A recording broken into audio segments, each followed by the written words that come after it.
تم پر لاکھوں سلام. رب العالمین الصلاة والسلام علی سید الانبیاء والمرسلین اما بعد فاعوذ باللہ من الشیطان الرجیم بسم اللہ الرحمن الرحیم الصلاة والسلام علیک یا رسول اللہ وعلی آلک واصحابک یا حبیب اللہ الصلاة والسلام علیک یا نبی اللہ وعلی آلک واصحابک یا نور اللہ. آقا نامدار مدنی تاجدار صلی اللہ تعالی علیہ وآلہ وسلم کی مبارک ذات پہ درود پاک پڑھنے کی بڑی برکتیں ہیں. نبی کریم صلی اللہ تعالی علیہ وآلہ وسلم نے ارشاد فرمایا من صلی علیہ الفن، جو شخص مجھ پر 1000 مرتبہ درود پاک پڑھے گا، حرم اللہ شعرہ و جسدہ علی النار، اللہ تعالیٰ اس کے جسم کو اور اس کے بالوں کو جہنم کی آگ پہ حرام کر دے گا. صلو علی الحبیب صلی اللہ تعالی علی محمد صلی اللہ تعالی علیہ وسلم صلاۃ و سلام علیک یا سیدی یا رسول اللہ. قرآن کلام باری ہے اور تیری زبان سے جاری ہے، کیا تیری فصاحت پیاری ہے اور تیری بلاغت کیا کہنا.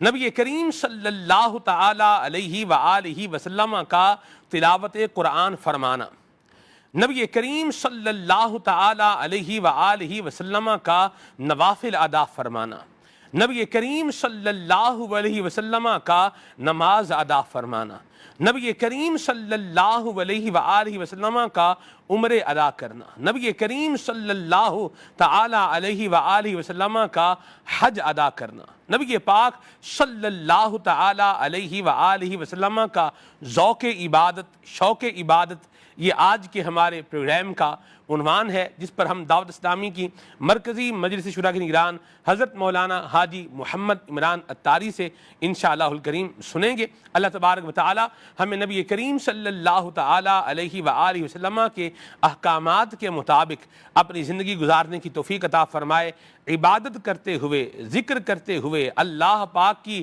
رضا والے کام کرتے ہوئے اللہ تبارک و تعالی ہمیں دن اور رات گزارنے کی توفیق عطا فرمائے. پروگرام آپ دیکھ رہے ہیں سیرت مصطفیٰ کی روشنی. نبی کریم صلی اللہ تعالی علیہ وآلہ وسلم کے بارے میں اللہ جل مجدہ الکریم نے فرمایا لَقَدْ كَانَ لَكُمْ فِي رَسُولِ اللَّهِ أُسْوَةٌ حَسَنَةٌ. نبی کریم صلی اللہ علیہ وآلہ وسلم کی مبارک زندگی کو بہترین عملی نمونہ قرار دیا گیا، اسوہ حسنہ کہا گیا. آقا کریم صلی اللہ تعالی علیہ وآلہ وسلم نے عبادات سے لے کر معاملات تک، معاشیات سے لے کر معاشرتیات تک، اور انسان کے معاشرے میں رہنے کے طور طریقوں سے لے کر اس کی آئلی اور عمرانی زندگی تک ہر شعبے میں رہنمائی عطا فرمائی ہے. تو آج انشاءاللہ الکریم آقا کریم صلی اللہ علیہ وسلم کا ذوق عبادت ہم قبلہ نگران شورا سے سنیں گے. نگران شورا ماشاءاللہ ہمارے ساتھ پروگرام میں موجود ہے. مدنی چینل کے ناظرین، نبی پاک صلی اللہ تعالی علیہ وآلہ وسلم نے نہ صرف عبادت کا ذوق عطا فرمایا ہے بلکہ عبادت کرنے کا طریقہ، سلیقہ، انداز اور ایک مسلمان کی کیفیت کیا ہونی چاہیے، یہاں تک اس کا بیان فرمایا ہے. آقا کریم اور ذوق عبادت ایسا دیکھیں موضوع سیرت مصطفیٰ میں. رب العالمین والصلاة والسلام علی خاتم النبیین. اللہ کریم محبوب کریم صلی اللہ علیہ وآلہ وسلم کے ذوق عبادت کا فیضان ہمیں بھی نصیب فرمائے. آمین. بہت اچھا اور عمدہ اور حالات و واقعات کو سامنے رکھتے ہوئے یہ ایک موضوع ہے. کون کون سی بات کی جائے گی سلمان بھائی؟ اگر عبادت کی بات کریں تو آقا صلی اللہ علیہ وسلم کا کون سا ایسا عمل ہے جس کو آپ اسے خارج کر سکتے ہیں، ہے نا؟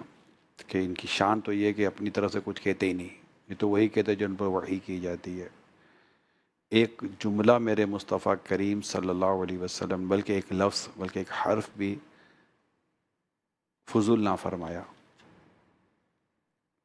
اگر ہم عبادت کی طرف چلتے ہیں اور نماز کا اگر ہم ذکر کریں تو اب غور کیجئے کہ نماز کی کیفیت ایسی تھی کہ ام المومنین عائشہ صدیقہ رضی اللہ تعالی عنہا جب آپ کی عبادت کا حال دیکھ کر آپ سے کچھ عرض کیا جاتا ہے کہ اللہ نے آپ کے سبب آپ کے اگلوں اور پچھلوں کے گناہ بخش دیے اور آپ اتنی عبادت کرتے ہیں، تو وہاں جو عبادت کا جو ایک خوبصورت مقصد میرے مصطفیٰ کریم صلی اللہ علیہ وآلہ وسلم نے بیان فرمایا، جب کہ آپ کے مقام، مرتبے اور آپ کی اس بات کو جب ذکر کیا گیا تو آپ نے جواب کتنا خوبصورت دیا۔ ارشاد فرمایا، عائشہ کیا میں اللہ کا شکر گزار بندہ نہ بنوں؟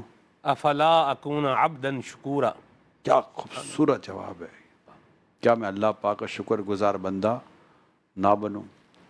اور کتنی عبادت، یعنی انداز یہ دیکھیے عبادت کا کہ ایک مرتبہ ام المومنین سیدتنا عائشہ صدیقہ رضی اللہ تعالی عنہا سے یہ فرمانا، یا عائشہ اگر آپ کی اجازت ہو تو میں اپنے رب کی عبادت کر لوں۔ اللہ کمال ہے یار، اللہ. یہاں زوجیت کے تعلق سے جو نبی پاک صلی اللہ علیہ وسلم نے جو ہماری تعلیم، ہماری رہنمائی فرمائی، اور ام المومنین رضی اللہ تعالی عنہا کا جو آپ کو عرض کرنا تھا کہ آپ کا قرب مجھے پسند ہے، مگر اس بات کو میں زیادہ پسند کرتی ہوں کہ آپ اپنے رب کی عبادت کی طرف جو جاتے ہیں۔ واہ واہ. تو یہ عبادت کا انداز، پھر نبی پاک صلی اللہ علیہ وآلہ وسلم کی نماز، جو ہم نماز کی اس وقت بات کر رہے ہیں، جی نماز سے اگر ہم بات کر رہے ہیں تو اتنا قیام کہ قدم پاک متورم ہو جانا، سوج جانا، یہ قیام کتنا ہوگا۔ پھر وہ نمازیں جن میں سورہ بقرہ، سورہ آل عمران اور دیگر صورتوں کی تلاوت ایک ایک نماز میں 1-2 رکعتوں میں ہو رہی ہے، رکوع اتنا رکوع کہ بس رکوع طویل، سجدہ طویل، اور صحابہ کرام علیہم رضوان اتنا طویل قیام، اتنا طویل رکوع، اتنا طویل سجدے، یہ صحابہ کرام علیہم رضوان پیارے آقا صلی اللہ علیہ وآلہ وسلم کے دیکھ رہے ہیں، آپ کی اس عبادت کے اس انداز کو دیکھ رہے ہیں، جبکہ آپ امام الانبیاء ہیں، آپ کے صدقے جنت ملتی ہے اور آپ گناہوں سے معصوم ہیں، مگر اپنے رب کی عبادت۔ اچھا اب چلتے ہیں کہ عبادت تو اب یہ نہ، یہ رب کی معرفت اور عبادت ان دونوں کو ساتھ بیان کریں۔ کیا خوبصورت بات ہے. جس کو جتنی اللہ کی معرفت و پہچان ہوگی وہ اتنا ہی رب کی عبادت بھی کرے گا اور اپنے رب سے ڈرے گا سبحان اللہ اور اپنے رب سے محبت کرے گا۔ سبحان اللہ. اور رسول پاک صلی اللہ علیہ وآلہ وسلم سے بڑھ کر رب کی معرفت کس کو؟ تو سب سے بڑھ کر عبادت گزار بھی نبی پاک صلی اللہ علیہ وآلہ وسلم، اور رونا بھی سب سے زیادہ خوف خدا میں، اللہ کی یاد میں مصطفیٰ کریم صلی اللہ علیہ وآلہ وسلم کا۔ تو اگر اب اس طرح پوری عبادت کو دیکھتے ہیں، اسی طرح روزوں کے تعلق سے پیارے آقا صلی اللہ علیہ وسلم کا جو معمول مبارک تھا، شعبان کے روزے، رجب کے روزے، اس کے علاوہ دیگر مواقع پر روزے، پھر 13، 14، 15 جو اسلامی تاریخ ہے ان کے روزوں کی الگ ہمیں فضائل بیان کیے۔ اچھا جمعرات کا روزہ سنت و پیر کا روزہ سنت، پھر صوم داؤدی کو پسند فرمانا، ایک دن روزہ اور ایک دن روزہ نہ رکھنا۔ اب یہ روزوں کے تعلق سے دیکھیے تو یہ عبادت، ٹھیک ہے۔ تو اب رمضان، ایک تو نماز عبادت، اس کے ساتھ ساتھ آپ عبادت کی طرف آئیں تو روزے کی عبادت کا جو میں نے ذکر کیا۔ اب چلتے ہیں زکوٰۃ، پیارے آقا صلی اللہ علیہ وسلم پر فرض نہ ہوئی، آپ نے اتنا مال رکھا ہی نہیں، یہی وجہ بیان کی جاتی ہے، اور بھی وجوہات ڈیفینیٹلی علماء بیان کرتے ہوں گے، لیکن راہ خدا میں خرچ کرنا عبادت، اور نبی پاک صلی اللہ علیہ وسلم کی سخاوت، راہ خدا میں خرچ کرنا، اور وہ بھی اس وقت ماہ رمضان، اور ماہ رمضان میں اس وقت جب جبریل امین حاضر ہو، اور جبریل امین کے ساتھ جب تلاوت اور دور ہو قرآن کریم کا، اس وقت نبی پاک صلی اللہ علیہ وسلم کی سخاوت یوں بیان ہوئی جیسے تیز ہوا چلتی ہے نا، ایسی سخاوت کا سلسلہ میرے آقا کا چلا کرتا تھا۔ یہاں تک کہ ایک وقت ایسا بھی تھا، ایک روایت میں آتا ہے کہ تیزی کے ساتھ میرے آقا صلی اللہ علیہ وسلم اپنے گھر میں داخل ہوتے ہیں اور واپس آتے ہیں، اور فرماتے ہیں کہ کچھ رہ گیا تھا جو مجھے دینا تھا، گھر میں کچھ ایسے مال و زر ہوگا، وہ سرکار صلی اللہ علیہ وسلم نے فوراً راہ خدا میں دے دیا۔ اچھا راہ خدا میں صدقہ، پھر زہد ایک بہت بڑی عبادت ہے، اور آپ کا زہد اختیاری تھا، جی اور آپ ایک وقت آپ دوسرے وقت کے لیے کھانا بچا کر نہیں، اگلے دن کے لیے بھی کھانا بچا کر نہیں رکھتے تھے، اور اپنے بارے میں بھی کچھ اس طرح کی امت کی تعلیم ہے کہ فوراً وضو کر لینا کہ اگلے لمحے کا پتہ نہیں ہے، اور اس طرح اپنی زندگی کو زہد کے ساتھ گزارنا، یعنی دنیا سے بے رغبتی کے ساتھ گزارنا، اور یہ زہد اختیاری تھا، ورنہ تو یہ پہاڑ سونے چاندی کے بن کر مصطفیٰ کریم صلی اللہ علیہ وسلم کے قدموں میں لوٹے مارے، سبحان اللہ، اور نبی پاک صلی اللہ علیہ وسلم نے اس زندگی کو پسند فرمایا جو آپ کو اختیار دیا گیا تھا کہ آپ کیا اختیار کرتے ہیں، تو آپ نے اپنی زندگی کا یہ انداز اختیار فرمایا، چاہے وہ لباس کے تعلق سے ہو اور دیگر چیزوں کے تعلق سے ہو، تو یہ نبی پاک صلی اللہ علیہ وآلہ وسلم کا زہد اختیار کرنا، راہ خدا میں خرچ کرنے کے تعلق سے۔ اب چلتے ہیں، عبادت کا ایک اعلیٰ قسم ہے، وہ ہے دل جوئی کرنا۔ آپ اپنے صحابہ کرام علیہم رضوان کی جس طرح دل جوئی فرماتے تھے، ہمارے عبادت ایک مسجد اور نماز کی حد تک، لیکن میں چاہتا ہوں کہ عبادت کا جو تصور ہے کہ اللہ کی رضا کے لیے جو کام کیا جائے وہ عبادت ہے۔ سبحان اللہ، تو عبادت کے پورے تصور کو اگر ہم خلاصے کے ساتھ اگر ڈسکس کریں کہ عبادت کو کس انداز سے لیتے ہیں، اب مثال کے طور پر صحابہ کرام علیہم رضوان کے بچوں پر شفقت، اگر ہم آج ان تمام چیزوں کو لیتے ہیں، آپ اپنے اوپر لیں، میں اپنے اوپر لیتا ہوں کہ رسول اکرم صلی اللہ علیہ وآلہ وسلم نے یہ افعال کیے، اعمال کیے، سنت، یعنی آپ کی سنت پر عمل کرنا خود عبادت ہو گیا، جبکہ وہ سنت پر عمل کرنے کی نیت سے کرے، عادتاً نہ کرے، سنت کے مطابق کرے، یعنی کہ اس کو میں ناظرین کے لیے تھوڑا سمجھنا آسان ہو جائے کہ یہ عادت اور سنت میں عبادت کو جو میں نے بیان کیا یہ کیا ہے، تو یہ ہے کہ سیدھے پاؤں پہلے جوتے میں داخل کرنا، پھر الٹا پاؤں داخل کرنا، یہ سنت ہے۔ اتارتے وقت پہلے الٹا پاؤں جوتے سے نکالنا، پہلے سیدھا پاؤں جوتے سے نکالنا، پھر الٹا پاؤں جوتے سے نکالنا، یہ سنت ہے، ٹھیک ہے۔ اب کسی کی عادت ہو گئی ہے، وہ بغیر کوئی نیت، بغیر کوئی انٹینشن، بغیر کسی توجہ کے وہ سیدھا پاؤں جوتے میں داخل کرتا ہے، پھر الٹا پاؤں جوتے میں داخل کرتا ہے، اور پھر یہ کہ جب اتارتا ہے تو پہلے سیدھا پاؤں پھر الٹا پاؤں، لیکن یہ عادتاً کر رہا ہے۔ اگر یہ کام اس نیت کے ساتھ کرتا ہے کہ یہ سنت ہے، تو اب اس کو سنت پر عمل کرنے کا ثواب ملے گا، اور یہ اس کا عمل عبادت کہلائے گا۔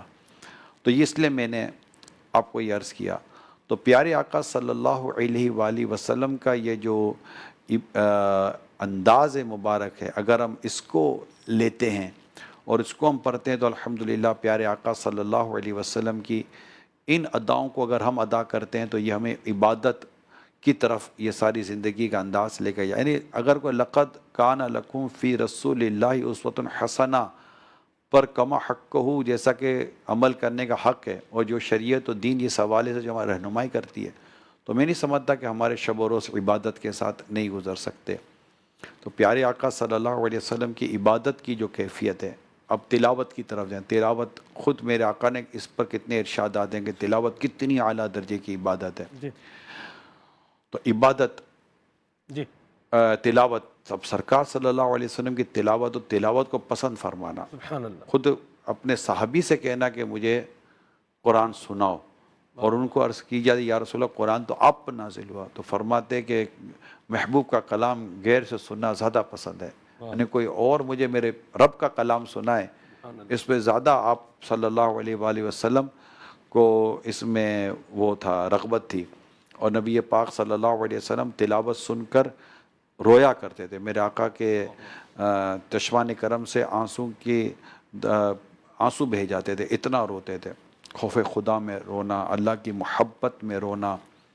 تو یوں اگر میرے آقا دو جہاں صلی اللہ علیہ وسلم کی عبادت کی کیفیت دیکھی جائے، چاہے وہ تہجد، میرے آقا صلی اللہ علیہ وسلم وہ فرض تھی، ہم پر تو تہجد فرض نہیں ہے، میرے آقا صلی اللہ علیہ وسلم کا اٹھ کر تہجد کی نماز ادا کرنا، یہ آپ کی زندگی کا جو ایک خوبصورت بیان ہے۔ اشراق چاش کے نوافل، تو پھر اوابین کے نوافل جو میرے آقا صلی اللہ علیہ وسلم کی حدیثوں سے ہمیں ملتے ہیں، تو ان تمام تر نماز ہو، تلاوت ہو، راہ خدا میں خرچ کرنا ہو، روزے کے تعلق سے بیان کیا جائے، تو یہ ساری کی ساری عبادات پیارے آقا صلی اللہ علیہ وآلہ وسلم جس انداز سے کی، جی۔ اور جس انداز سے امت کے لیے اس میں آپ کی تعلیمات اور آپ کی رہنمائی موجود ہے، جی تو بس کوئی پڑھتا رہے پیارے آقا کی بات. ہم تو کوئی اوپر چند ایک چیزیں بیان ایک کر کے بیان کریں. خاص نماز کا بیان کرے تو پورا سلسلہ نماز پر ہے، بلکہ زیادہ سلسلے درست. آقا کی نماز پر ہم کر سکتے ہیں، آقا کے روزوں پر کر سکتے ہیں، یہ سب کر سکتے ہیں. سب کی جوتا پہننے کے حوالے سے، اتارنے کے حوالے سے جو آپ نے سنت طریقہ بتایا ہے، ذرا دوبارہ بتائیے گا. میں نے عرض کی کہ سیدھے پاؤں کو داخل کرنا اور پھر الٹا پاؤں داخل کرنا یہ سنت، اور اتارتے وقت پہلے الٹا پاؤں نکالنا پھر سیدھا پاؤں نکالنا یہ سنت ہے. شاید تھوڑا سا ریورس ہو گیا ہوگا، تو یہ سنت ہے. تو اس پر عمل کرنے کی کوشش کرنی چاہیے. تو یہ اگر عادت کے مطابق کرتا ہے تو عبادت نہیں ہے، جی سنت پر عمل کرتے کرتا ہے تو یہ عبادت ہو جائے گی. اس لیے کر رہا ہے کہ یہ سنت ہے، نیت یہ ہے کہ سنت پر عمل کر رہا ہوں تو ثواب بھی ملے گا. آپ دیکھیے کہ نبی پاک صلی اللہ علیہ وآلہ وسلم مسکرائے. جی اب جو سرکار کی سنت پر عمل کرتے مسکرائے گا تو اس کو مسکرانے کا ثواب ملے گا. سبحان اللہ. نماز پڑھنا، مگر نماز کیسے؟ سلو کما رأیتمونی اصلی، جی کہ نماز یوں پڑھو جیسے مجھے نماز پڑھتا دیکھتے ہو. تو نماز بھی وہی ہے جو سرکار صلی اللہ علیہ وسلم نے خود نماز ادا کی ہے. جی اور ہمیں سکھائی ہے. جی تو یہ چیزوں کو نظر انداز نہ کیا جائے. ماشاءاللہ. میں اسی پوائنٹ پر آ رہا تھا کہ نبی کریم صلی اللہ علیہ وآلہ وسلم نے خود جو عبادت فرمائی ہے وہ اپنی مثال آپ ہے. پھر آپ نے عبادت سکھائی ہے. سو اٹس مینز کہ عبادت کا طریقہ سیکھنا یہ ایک امتی کے اوپر جو ہے وہ لازم ہے. جس طرح آپ نے حدیث پاک بھی پڑھ کے سنائی کہ حضور نے ارشاد فرمایا کہ جس طرح مجھے نماز پڑھتا دیکھتے ہو ویسے نماز پڑھو. تو نماز پڑھنے کا بھی طریقہ ہے. اور پھر ہے سب طریقے کے صرف یہ فرمائے نہیں ہے، جی یہ آپ نے پریکٹیکل کروایا. یعنی ایک کسی شخص نے آ کر نماز پڑھی، جی جب وہ نماز سے فارغ ہوئے تو وہ آقا دو جہاں صلی اللہ علیہ وسلم فرمایا پھر سے نماز پڑھ، تیری نماز نہیں ہوئی. صلی فإنک لم تصلی، نماز پڑھ کے تو نے نماز نہیں پڑھی، اس سے پھر پڑھی. ہاں جی آپ نے پھر یہی فرمایا. ہاں جی یعنی ان کو نماز بار بار پڑھائی گئی. جی پھر انہوں نے خود عرض کی یا رسول اللہ صلی اللہ علیہ وسلم آپ بتائیے کہ میں نماز کیسے پڑھوں.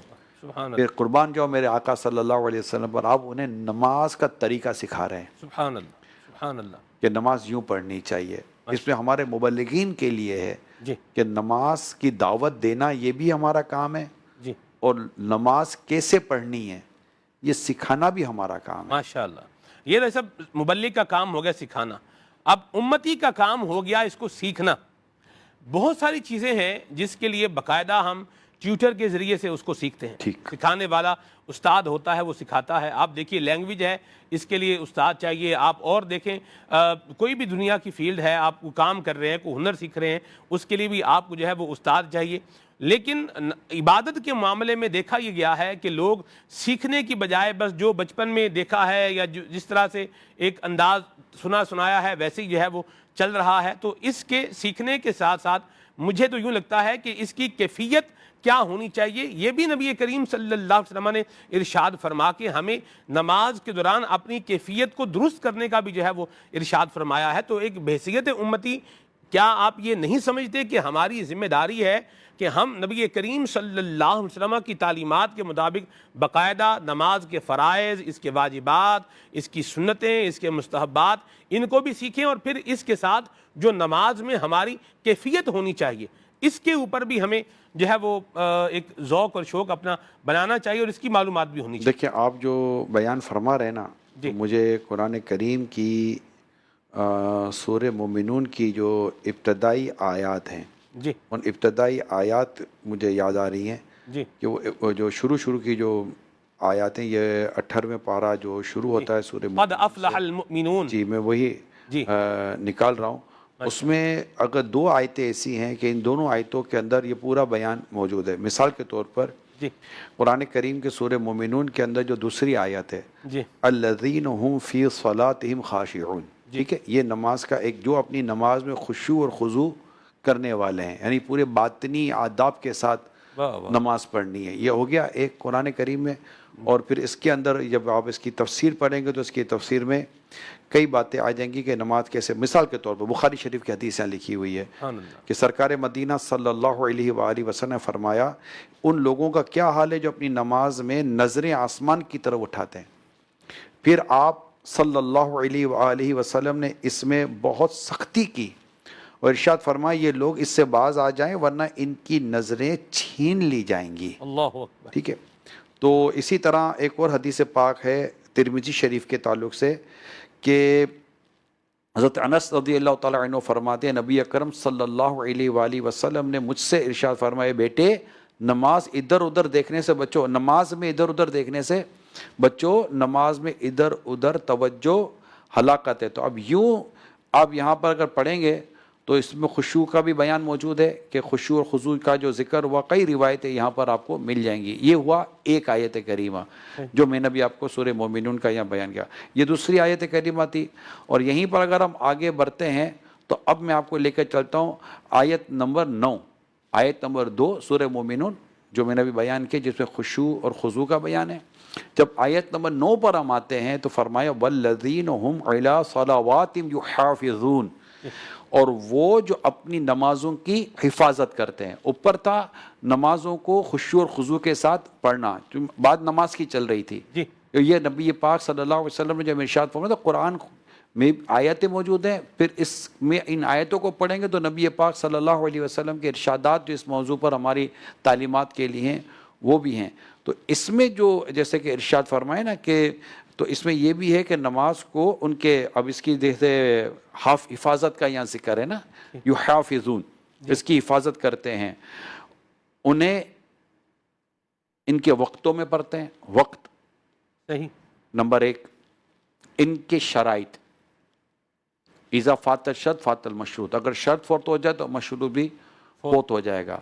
تو اب شرائط بھی لے لیں اور فرائض بھی لے لیں کیونکہ جو تکبیر تحریمہ سے پہلے ہیں وہ شرائط آ جائیں گی اور تکبیر تحریمہ کے ساتھ جو آگے وہ فرائض آ جائیں گے. اور تکبیر تحریمہ خود شرط میں بھی ہے اور فرض میں بھی ہے کہ وہ باہر سے شروع ہوتی ہے اندر میں آ کر ختم ہوتی ہے. تو اسے شرط اور فرض دونوں میں اس کو شمار کیا گیا. واہ واہ واہ. پھر فرمایا کہ آداب کے ساتھ پابندی سے ادا کرے اور فرائض و واجبات اور سنن و نوافل سب کی نگہبانی رکھتے ہیں. تو یہ آ گیا یحافظون کی تفسیر کہ یحافظون جو بیان کیا گیا تو نماز کو اس کی پوری حفاظت اس کی شرائط استقبال قبلہ آ جائے گا اس میں قرات آ جائے گی اس میں طہارت آ جائے گی اس میں رکوع سجود سب آ جائے گا. اور یہ جو شرائط و فرائض کے ساتھ جب بات ہم کرتے ہیں اور پھر اس میں واجبات آ جائیں گے اس میں سنتیں آ جائیں گی.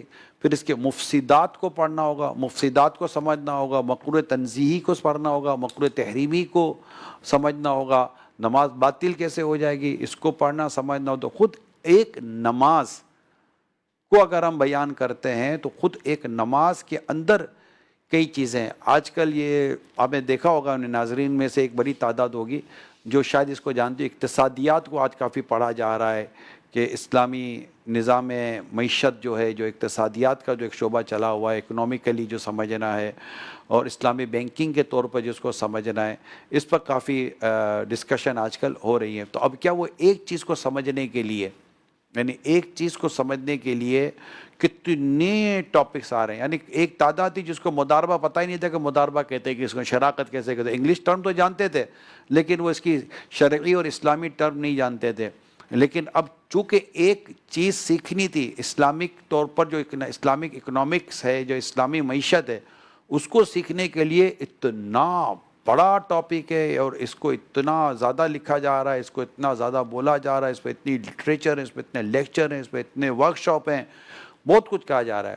تو ایک چیز کو سمجھنے اور سیکھنے کے لیے ہمیں اور کئی علوم درکار ہوتے ہیں. نماز بھی سیکھی جائے گی. عبادت کی بات ہم نے نماز سے شروع کی نا نماز بھی سیکھی جائے گی. جیسے رسول اکرم صلی اللہ علیہ وسلم نے کیا فرمایا پھر سے نماز کر تیری نماز نہیں ہوئی. پھر سے نماز اس سے پڑھی تھی نا بھائی کیا رکوع سجود نہیں ہوئے ہوں گے ہوئے تھے ٹھیک ہے. تو پھر سے نماز پر تیری نماز نہیں ہوئی.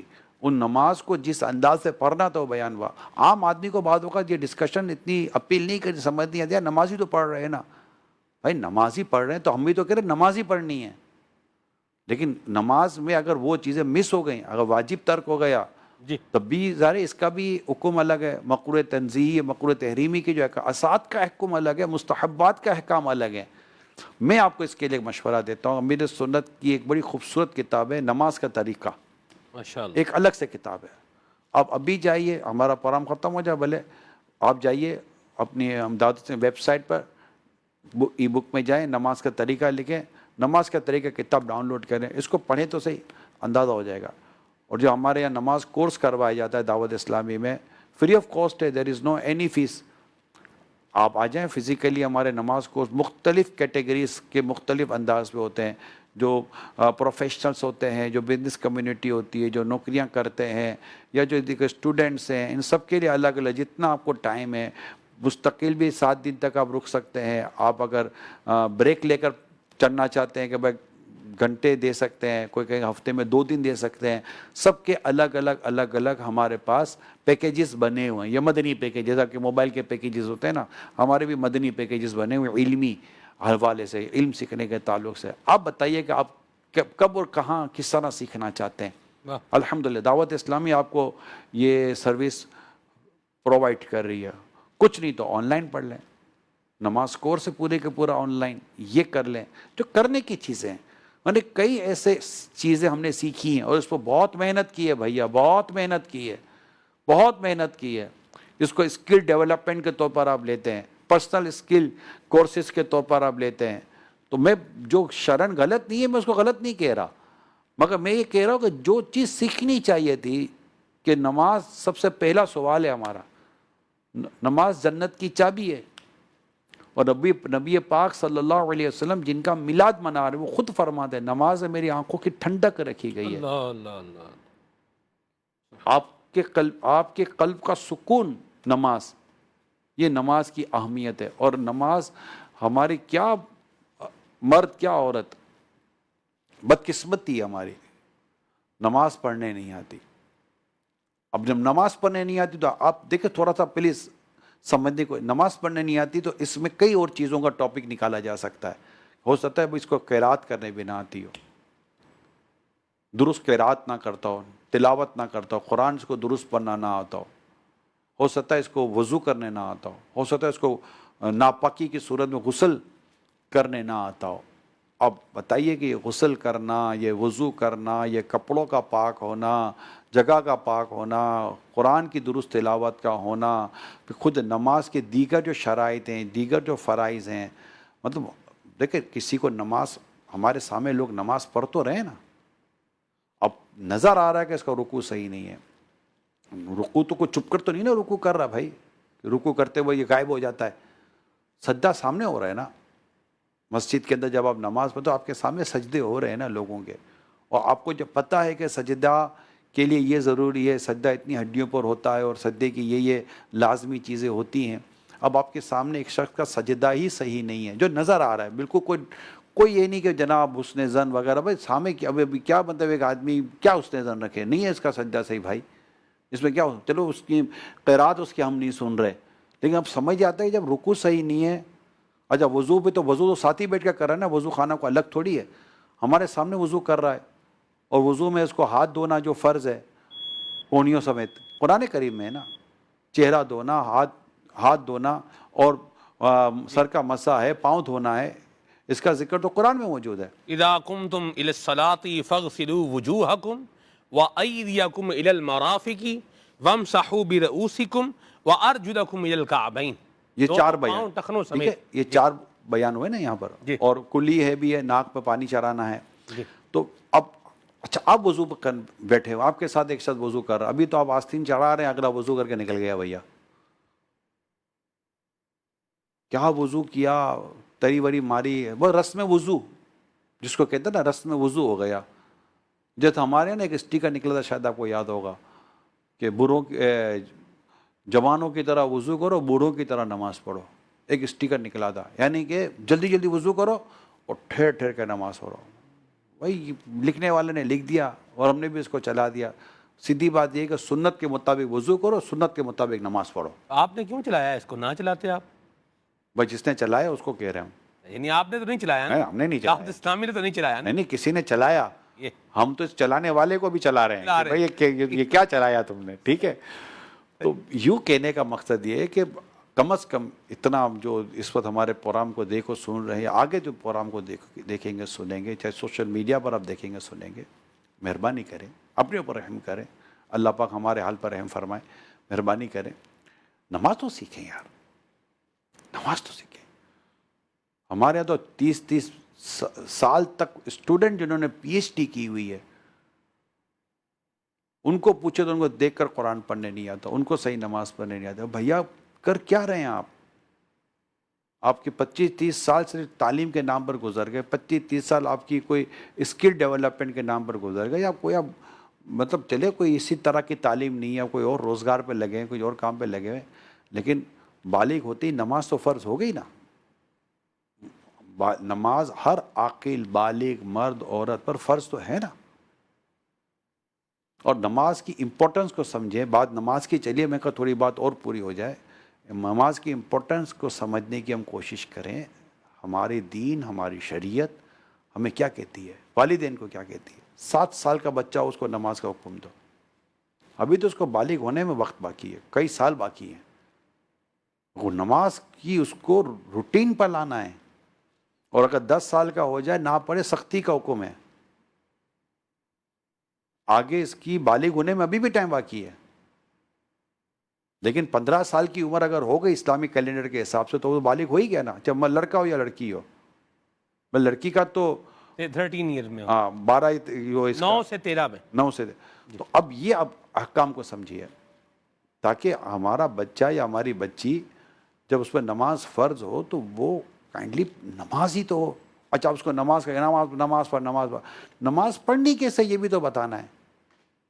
اب ہمیں ہی نہیں آتا تو ہم اپنے بچے کو کیا سکھائیں گے. جی تو مہربانی کریں، یہ نماز کی امپورٹنس ہے. اور رسول اکرم صلی اللہ علیہ وآلہ وسلم کی عبادات میں جس کو ہم نے نماز کو پہلے لیا، آپ کی نفلی عبادات، آپ کی نفلی نمازیں، آپ کے جو فرائض ہیں، آپ کی رات کی نمازیں، آپ کی تہجد کی نمازیں، آپ کے دین میں پڑھی گئی نمازیں، ان سب کو دیکھیں. اور صحابہ کرام کو جس طرح نمازوں کو حکم دیا، پھر جماعت کے ساتھ نماز کا اہتمام جو پیارے آقا صلی اللہ علیہ وسلم نے کیا اور کروایا، اور جماعت سے نماز نہ پڑھنے والوں کے لیے جیسے احکام بیان ہوئے، یعنی رحمت للعالمین صلی اللہ علیہ وسلم یہاں تک اس طرح کا کچھ ارشاد فرماتے ہیں کہ آپ کہتے ہیں میں مؤذن کو تکبیر کہے اور میں ان کے گھروں کو آگ لگا دوں جو اذان کی آواز سنتے ہو مسجد میں نہیں آتے. اس طرح کی روایت پیارا. یہ جماعت پر تاکید کی جا رہی ہے کہ یہ جماعت سے نماز نہیں پڑھ رہے، حی علی الصلاۃ حی علی الفلاح سن رہے ہیں. نابینا صحابی عرض کرتے ہیں ان کو بھی کہ حی علی الصلاۃ حی علی الفلاح سنتے ہو. ان پر واجب ہونا نہ ہونا ایک الگ ٹاپک ہے، لیکن نماز با جماعت کے لیے مسجد میں آنا، مسجد کو آباد کرنا، مساجد بنانا، مساجد کو قائم کرنا، مساجد کو آباد کرنا، مساجد میں نمازیں آ کر ادا کرنا، اور مساجد کو دیگر عبادات کے ساتھ جس مقصد کے لیے مساجد بنائی گئی ہیں. عبادت مصطفیٰ کریم صلی اللہ علیہ وسلم کی بات ہو رہی ہے. اعتکاف کتنی بڑی عبادت ہے. پیارے آقا صلی اللہ علیہ وسلم نے پورے ماہ رمضان کا اعتکاف بھی فرمایا لیلۃ القدر کی تلاش میں. پھر آپ نے فرمایا کہ لیلۃ القدر کو رمضان کے آخری عشرے کی طاق راتوں میں تلاش کرو. اور نبی پاک صلی اللہ علیہ وآلہ وسلم کا اب معمول بن گیا کہ آپ ماہ رمضان کا اعتکاف کرتے، اور یہ اعتکاف سرکار کی کتنی پیاری سنت ہو گئی، سنت موقدہ علی الکفایہ. سبحان اللہ. نبی پاک صلی اللہ علیہ وآلہ وسلم کی یہ سنت مبارکہ ہو گئی. اسی طرح مسواک سنت ہے. مسواک کتنی بڑی عبادت ہے، اور مسواک کی کتنی تاکید میرے مصطفیٰ کریم صلی اللہ علیہ وآلہ وسلم نے فرمائی، ترغیب ارشاد فرمائی. تو یوں اگر دیکھیے تو عبادت، اچھا پھر عبادت سچ بولنا بھی عبادت ہے. ماشاءاللہ. آقا کی عبادت کا سچ بولنے کے تعلق سے آپ تو صادق کہلائے. امانت عبادت ہے، خیانت کرنا گناہ ہے. امانت ادا کرنا یہ ثواب کا کام ہے، کتنی امپورٹنٹ ہے. اور میرے آقا صلی اللہ علیہ وسلم امین کہلائے. سبحان اللہ. اگر یہ معاملات، اخلاقیات اور بندوں کے ساتھ جو معاملات ہیں، حقوق کی ادائیگی کے عبادات والدین کے تعلق سے بھی ہے. اللہ کی رضا کے کام نا، کہ جو حکم الہی ہے، جو قرآن کا حکم ہے، جو شریعت کا حکم ہے، جو مصطفیٰ کریم صلی اللہ علیہ وسلم نے جو ہمیں ارشاد فرمایا، ان تمام چیزوں کو دیکھے تو آقا کی تعلیمات اور جہاں سرکار صلی اللہ علیہ وسلم کی سیرت، آپ کا اسوہ بھی ہمیں ملتا ہے، جی ان سب کو دیکھے تو ہمارے لیے عبادت کیے ایک تو کئی شعبے، اور پھر عبادت کرنی کیسے ہے، عبادت کو سیکھنا، کیونکہ سیکھنا ضروری ہے، علم سیکھنے سے آتا ہے، یہ گھر بیٹھے چیزیں نہیں ملا کرتی، جی 2 پیسے کمانے کے لیے آپ محنت کرتے تو علم دین حاصل کرنے کے لیے آپ کو کوئی کام نہیں کرنا، دنیا کی 4 کتابیں پڑھنے کے لیے 30-35 سال آپ نے دے دیے، لیکن قرآن اور دین اور حدیث پڑھنے اور سیکھنے کے لیے آپ نے کتنی منٹیں اور کتنے گھنٹوں کتنے دنوں کو اللہ کے نام پر دیا۔ اب دیکھیں ہر مسلمان اپنا فیصلہ خود کرے، یار بات تو ٹھیک ہے یار، بڑا ہو گیا میں یار، باتیں میں بڑی بڑی کر لیتا ہوں، اس سے بات اس سے بات، جو لوگ کرتے میں انہی کو کہہ رہا ہوں، لیکن ان سے پوچھو کہ بھائی کیا، یعنی میں آپ کو ایک واقعہ بتاؤں سلمان بھائی، جی میں پاکستان کے یورپ میں ایک کنٹری میں تھا، اور کچھ بہت ہی مطلب وہاں کے سمجھے کہ پرسنالٹیز کو جمع کیا گیا تھا، اب وہ میں بیٹھا تو وہ اپنا پتہ نہیں ان کا کیا تھا، وہ کیسی باتیں لے کر میرے ساتھ بیٹھ گئے، اسلام بھائی بھی پریشان، اور میری باری نہ ہے کہ میں ان کو کوئی نیکی کی دعوت دوں، کوئی در سے یہ بولا، میں اس کو نہیں بول سکتا کہ وہ کیا کیا بول رہے تھے، اچانک پتہ نہیں کیا موضوع چلا تو وہ پاکی ناپاکی کا موضوع آ گیا، کپڑے پاک کرنے ہو، ناپاک کپڑے اور بدن کا پاک ہونا، یہ موضوع آ گیا، تو میں تو موضوع لے کے چل پڑا، سلمان بھائی 1.5 گھنٹہ میں ہی بولتا رہا، پھر مل گئی بول اپنے کو، میں ہی بولتا رہا، اور اس کے بعد چپ، خاموشی، اب صرف ان کا کام تھا مجھے سننا، اور جو یہ بیسک چیزیں تھیں، بیسک چیزیں، کوئی ایسی وہ گاڑی باتیں جس کو کہتے ہیں نا وہ نہیں، بیسک چیزیں، جیسے ابھی بھی آپ اپنا ہم پروگرام کر رہے ہیں، جی ہم بیسک چیزیں بیان کر رہے ہیں، ابھی کو وہ بہت بڑی ہائی فائی ایسی چیزیں اور بڑی گہری باتیں بیان کر رہے ہیں، نماز کیا صرف بیسک چیزیں ہیں، قرآن کی تلاوت بیسک چیزیں ہیں، باہر ناپاکی پاکی جائز ناجائز حرام حلال کی باتیں تو بیسک چیزیں ہیں یار، اور وہ سنیں، پھر خیر ہم نے کھانا وانا کھایا چلے گئے، اور میں پتہ نہیں ان کو کیا لگا ہوگا، اگلے دن میرا بیان تھا اس ملک کے اندر، میں کہہ سکتا ہوں شاید میں ایک بڑی تعداد آئی تھی، اور میں دیکھ رہا تھا بیان میں یہ پھوٹ پھوٹ کر رو رہے تھے یار، اللہ اللہ اللہ پاک ان سب کو جزائے خیر دے، آمین تو کیونکہ مجھے ایسا لگا شاید ان کو یہ بات اپیل کر گئی، یار ہم کون سی دنیا میں جی رہے ہیں، ہم مطلب وہ اصل پتوں پر پانی ڈالنے کا دنیا کو شوق ہے، جی اور ہم کہتے ہیں پتوں پر پانی ڈالنے کے بجائے میرے بھائی جڑوں میں پانی ڈالو یار، جو چیزیں سکھانی، ایک صاحب مجھے ملے تھے قرآن کریم کی وہ مفسر، اور اس طرح کے انہوں نے کافی ہائی فائی قسم کی ڈسکشن شروع کی، فیضان مدینہ میں ملاقات ہوئی تھی میری، تو میں نے ان کو کہا یار آپ جو بات کر رہے ہیں قرآن کریم کی سمجھ اور قرآن کریم کے تعلق سے فہم، اور قرآن کریم کو ایسا انداز سے پڑھنا سمجھنا چاہیے، بہت اعلیٰ درجے کی گفتگو ہے، مگر صرف یہ تو بتائیے قرآن کریم دیکھ کر پڑھنا کتنوں کو آتا ہے؟ اچھا یہ جو آپ کے ساتھ بیٹھ کر جو یہ پورا جو قرآن کریم کے اوپر جو اتنی گفتگو کرنے والے ہیں، آپ کو اندازہ ہے کہ ان کو قرآن کریم دیکھ کر پڑھنا آتا ہوگا؟ یہ نماز میں صحیح قرآن پڑھتے ہوں گے؟ اب مانے نہ مانے، آجی میں ان کا نام نہیں لے سکتا، شہرت ہے ان کی، میں آپ کے اس میں موجود تھا غالباً، تو وہ مطلب کہ وہ اکے بکے رہ گئے، صحیح ہے کہ بیسک چیزیں یار، اب 4 کتابیں پڑھ کر تو میں بھی قرآن کریم پر وہ باتیں کر لوں گا کہ جو بات آپ بھی بولو گے یار کیا قرآن پر نظر، بھائی وہ 4 صفحے پر نظر ہے، جس کی نظر قرآن پر ہے اس کو قرآن دیکھ کر پڑھنا نہیں آئے گا یار، ہائے ہائے ہائے اللہ اکبر، کیا قرآن پر نظر تھی اس کی کہ وہ قرآن پر نظر کرتا تو دیکھ کر نہیں پڑھ پاتا، اس نے وہ 4 صفحے پر نظر کی ہے، اس نے بس وہ چیزیں پڑھی ہیں جو آپ نے نہیں پڑھی تھی، میں نے آ کر آپ کو بیان کر دی تو آپ کو لگا کہ یار کیا گہرائی ہے اس کے بعد، وہ گہرائی وہ 4 پیج کی گہرائی ہے، سورہ فاتحہ تک پڑھنے نہیں آتی اس کو، بھیا کیا گہرائی ہے اس کی یار، اس کو پاکی ناپاکی کا تو پتہ نہیں ہے، اس کی کیا گہرائی، یہ سب چیزیں ہیں میرے پیارے اسلام بھائیو، میلاد پاک کا پیارا پیارا مہینہ ہے، پیارے آقا صلی اللہ علیہ وآلہ وسلم کی عبادت پر ہم ماشاءاللہ یہاں پر گفتگو کر رہے ہیں، اس سے ہم کو سمجھنا تو ہے نا، جی روزے میرے آقا کے ہم نے بیان کیے، اب روزہ رکھنا کیسے ہے، سحری افطاری کا علم ہے یا نہیں ہے، نبی پاک صلی اللہ علیہ وسلم نے زکوٰۃ کے تعلق سے جو ارشاد فرمایا، قرآن کریم میں زکوٰۃ کے تعلق سے بیان ہوا، کیا ہمیں زکوٰۃ کے تعلق سے اس کے جو بنیادی شرعی احکام ہیں ہمیں پتہ ہیں یا نہیں ہیں؟ حج کرنے کے لیے لوگ جاتے ہیں، آپ سو بتائیے، جو نماز 5 وقت ہمیں پر فرض ہے، جو نماز 5 وقت کی ہم پر فرض ہے، ایک تعداد وہ نماز درست نہیں پڑھ پاتی۔ حج جو زندگی میں ایک بار صاحب استطاعت پر فرض ہے، جب وہ حج کرنے جاتا ہوگا تو اس کو حج وہ کیسے حج کرتا ہوگا، کبھی سوچا ہے آپ نے؟ سال میں ایک بار صاحب نصاب پر زکوٰۃ فرض ہے، وہ زکوٰۃ کیسے ادا کرتا ہوگا؟ یعنی جو چیز 5 وقت فرض ہے پڑھنی ہے، اور اتنی تاکید ہے، اشارے تک نماز، کچھ نہیں تو اشاروں سے بھی نماز پڑھنی، اگر وہ جو اس کے احکام ہے اس کے مطابق عرض کر رہا ہے، یعنی اتنی تاکید ہے نماز کے تعلق سے، اس کے ترک کی، جیسے کہ کہاں ترک کرے گا نماز کو؟ اس میں اس کی ادائیگی کا عالم یہ، جو پڑھتے بھی ان کا کہہ رہا ہو، جو نہیں پڑھتے تو ان کی ڈسکشن نہیں ہو رہی ہے۔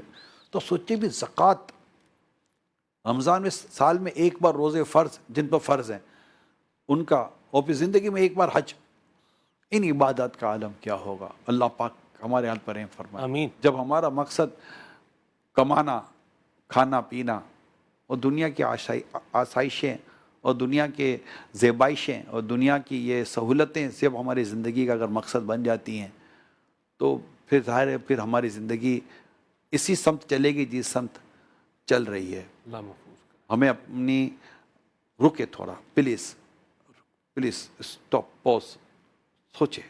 ہمارے ساتھ پروگرام آپ دیکھتے ہیں، تھوڑا سوچے، ہم آپ کو سوچنے کا، غور کرنے کا موقع دیتے ہیں۔ اللہ مجھے بھی اپنی پسند کا بندہ بنائے، اللہ آپ ہم سب کو اپنی پسند کا بندہ۔ تھوڑا رکے، پلیز اسٹاپ، کہاں دوڑ رہے ہو، کہاں بھاگ رہے ہو؟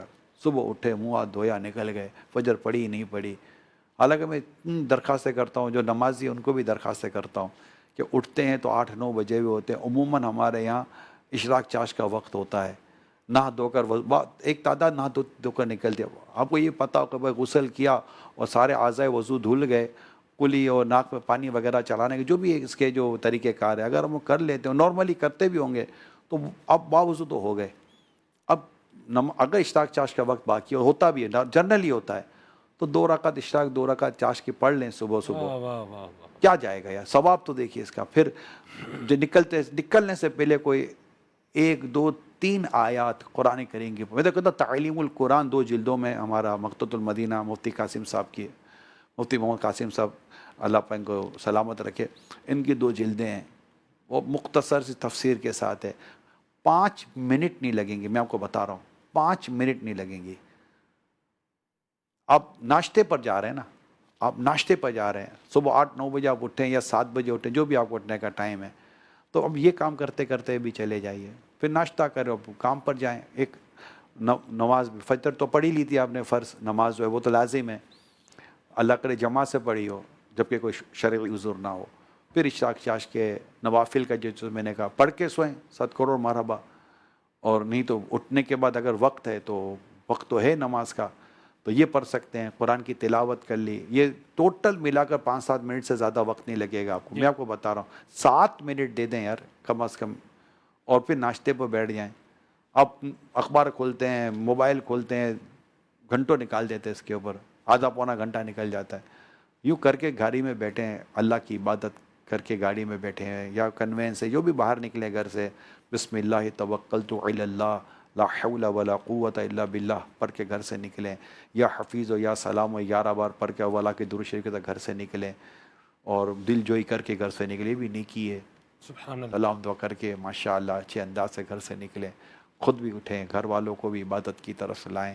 میلاد کا مہینہ ہے، اس مہینے یہ اصل میں کچھ مہینے ایسے ہیں، یوں تو عبادت کا تو ہر وقت اللہ پاک ہمیں ذوق و شوق عطا کرے، کچھ مہینے ایسے ہیں نیچرلی قدرتی طور پر ہمیں یہ گفٹ ہے کہ جس میں ہم مینٹلی اور فزیکلی اور ہر حوالے سے کچھ عبادت کے لیے موٹیویٹ ہوئے ہوتے ہیں۔ ماہ رمضان ہے، شعبان ہے، اسی طرح ماہ میلاد ہے، محرم ہے، ذوالحجہ کے ابتدائی دن آ جاتے ہیں۔ آپ دیکھیں پورے سال میں ایسے ایام آ رہے ہوتے ہیں جو نیچرلی ہمیں کچھ عبادت کی طرف، مذہب کی طرف، دین کی طرف لا رہے ہوتے ہیں، آ جائیں۔ اور اس میں اگر آپ مدنی چینل گھر میں چل رہا ہے آپ کے، کیا بات ہے مدینے کی، سونے پر سہاگا۔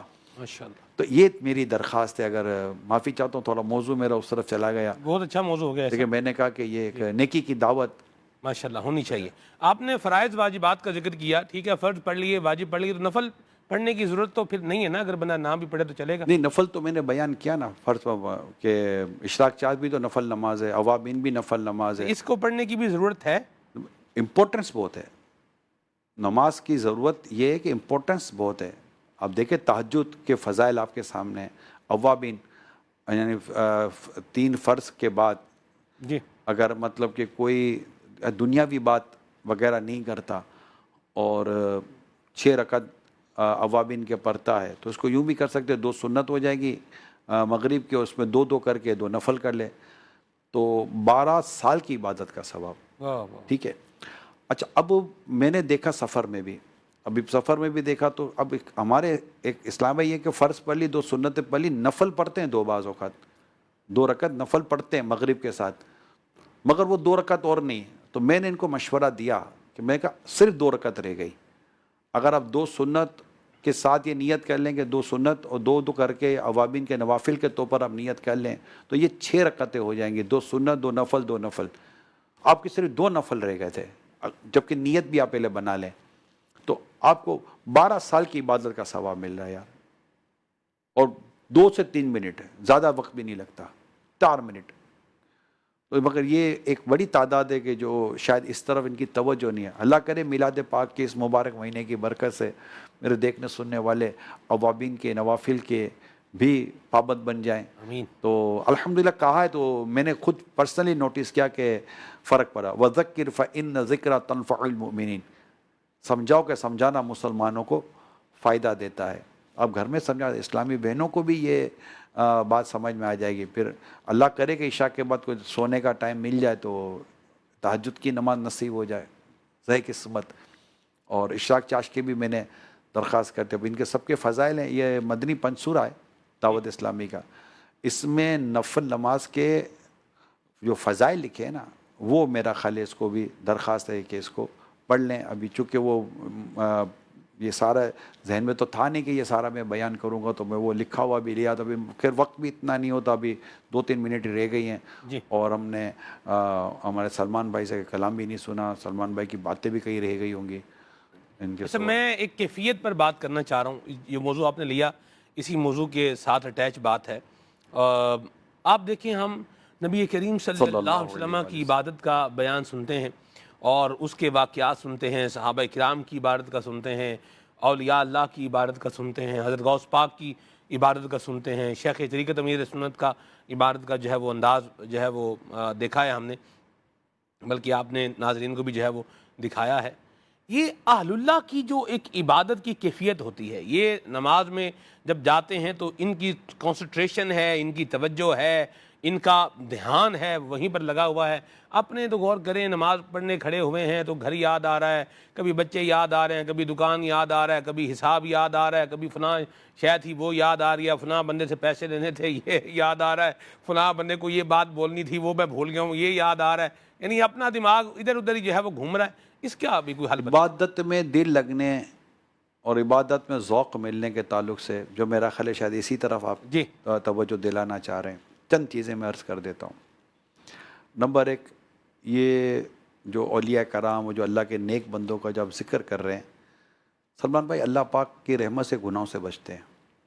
جب آپ گناہ نہیں کرتے نا اور گناہ سے بچتے ہیں تو دل میں ایک نورانیت پیدا ہوتی ہے, ایک عبادت. یہ جو بھی چاہے اس کا تجربہ کر لے, جو گناہ کی عادت ہے اس کو چھوڑنا شروع کریں, آپ کو نیکی اور عبادت کی عادت آنا شروع ہو جائے گی. اللہ نہ کرے اگر گناہ اور برائی کی عادت شروع کریں گے تو نیکیوں کی عادت اور ذوق اور یہ شوق اور یہ نکلنا شروع ہو جائے گا. یہ ایک جگہ دونوں جمع نہیں ہوتے, ایک ایک کو نکالتا ہے, ایک ایک کو نکالتا ہے. تو جو گناہ سے بچنے والے ہیں آٹومیٹیکلی وہ عبادت کی طرف آنا شروع ہو جاتے ہیں. دیکھیں امام غزالی رحمۃ اللہ تعالیٰ علیہ نے منہاج العابدین عطا کی, پہلا باب علم توبہ کی طرف بندہ جب جاتا ہے تو وہ آگے بڑھتا ہے, کیونکہ توبہ گناہ کے ہوتے ہوئے عبادت کی توفیق نہیں مل رہی ہوتی. تو یہ اللہ کے نیک بندے وہ ہوتے ہیں جو نیکی کرتے ہیں, تو ان کے دلوں میں عبادت کا ذوق, عبادت کا شوق, پھر عبادت کرنے کا جذبہ, پھر عبادت کو تھوڑا اور آگے بڑھانے کا, اور 1-2 نفل اور پڑھ لوں, تھوڑی تلاوت اور کر لوں, پھر وہ ثواب پر ان کی نظر ہوتی ہے. پھر ایک اور چیز ہوتی ہے، وہ ہے معرفت الہی. اور جو جتنا اپنے رب کو پہچانتا ہے نا، اتنی ہی اس کو عبادت کی طرف اس کی وہ رغبت ہوتی ہے کہ یار بس، جیسے ایک بزرگ نے فرمایا نا، اگر دعا کی تھی، یا اللہ اگر تو نے کسی کو قبر میں نماز کی توفیق عطا کی ہے تو مجھے بھی نماز. اور ان کو دیکھا گیا کہ وہ شاید خواب میں دیکھا ہے، کوئی سا واقعہ ملتا ہے کہ وہ قبر میں نماز ان کو پڑھتے دیکھا گیا. اور قبر میں نماز تو حضرت موسیٰ علیہ السلام کو تو سرکار صلی اللہ علیہ وسلم نے معراج پہ جاتے دیکھا کہ اپنے مزار مبارک میں نماز ادا کر رہے تھے حضرت موسیٰ علیہ السلام. تو عرض کرنے کا مقصد یہ ہے کہ گناہ چھوڑنا پڑے گا، برائی چھوڑنی پڑے گی. بد نگاہی بہت زیادہ روحانیت کو مارتی ہے. موسیقی سننا بہت زیادہ روحانیت کو مارتا ہے. مسلمان کی دل آزاری، بدگمانی، غیبت، حسد، یہ نیکیوں کی توفیق اور نیکیوں کی جو لذت ہے نا، اس کو سلب کر لیتی ہے. جیسے کہ میں آپ کو اس کی ایک مثال دے کر اسلام ختم کرتے ہیں کہ کتابوں میں لکھا ہوا کہ ایک شخص نے عرض کی کہ یا اللہ میں تیری اتنی نافرمانی کرتا ہوں تو مجھے سزا نہیں دیتا. تو غیب سے آواز آتی ہے کہ بندے تو دیکھتا نہیں کہ ہم نے تجھ سے ہماری مناجات کی لذت لے لی ہے. یعنی وہ جو عبادت اور دعا اور کی جو لذت ہوتی ہے، وہ لذت اسے چھین لی گئی. اور یہ لذت کا چلا جانا خود بہت بڑی آفت ہے کہ مطلب جو اپنی آنکھوں کو بد نگاہی سے بچاتا ہے اور نگاہوں کی حفاظت کرتا ہے، اللہ پاک اس کو عبادت کی ایسی لذت دیتا ہے جس کو اپنے دل میں محسوس کرتا ہے. وہ تو نیکی ہے نا، نیکی و تقوی، یہ عبادت کی طرف لے کے جا رہی ہے. جس کو عبادت میں گھٹن ہو رہی ہے، جس کو عبادت میں ایک وہ دل نہیں آ رہا، وہ اس بات پر دیکھے کہ جس کا منہ کڑوا ہو جائے نا، اس سے لذیذ غذائیں بھی مزہ نہیں دے رہی ہوتی. تو اپنے منہ کے کڑوے ہونے کا علاج کرنا ہے، یعنی گناہوں کا علاج کرنا ہے. جیسے گناہ اللہ پاک کی توفیق سے دم توڑے گا، اسی طرح عبادت کی توفیق اور عبادت کی لذت کی طرف انشاءاللہ ہمارا دل آنا شروع ہو جائے گا. پھر قرآن کھولیں گے تو بند کرنے کا دل نہیں کرے گا، نماز شروع کریں گے تو ختم کرنے کا دل نہیں کرے گا، درود شریف پڑھیں گے تو بس کرنے کا دل نہیں کرے گا، ذکر الہی کریں گے تو رکنے کا دل نہیں کرے گا کہ کرتے چلے جائیں. ہونٹ چلتے رہیں گے، اعضاء چلتے رہیں گے، تصورات اللہ کی عبادت میں مصروف رہیں گے. پھر نیکی کرتے رہیں گے، ہر وہ کام کہ جو ثواب کی طرف ہمیں لے کے جائے اس طرف رغبت بڑھ جائے گی، حرص بڑھ جائے گی، اور اللہ نے چاہا تو جنت کی طرف یہ راستہ ہم کو چلاتا چلا جائے گا. اجازت دیجیے، صلو علی الحبیب صلی اللہ علیہ محمد. خلق تمہارا خلق الہی، فیض تمہارا نام تناہی. اے پاکیزہ سیرت والے، تم پر لاکھوں سلام، تم پر لاکھوں سلام، تم پر لاکھوں سلام.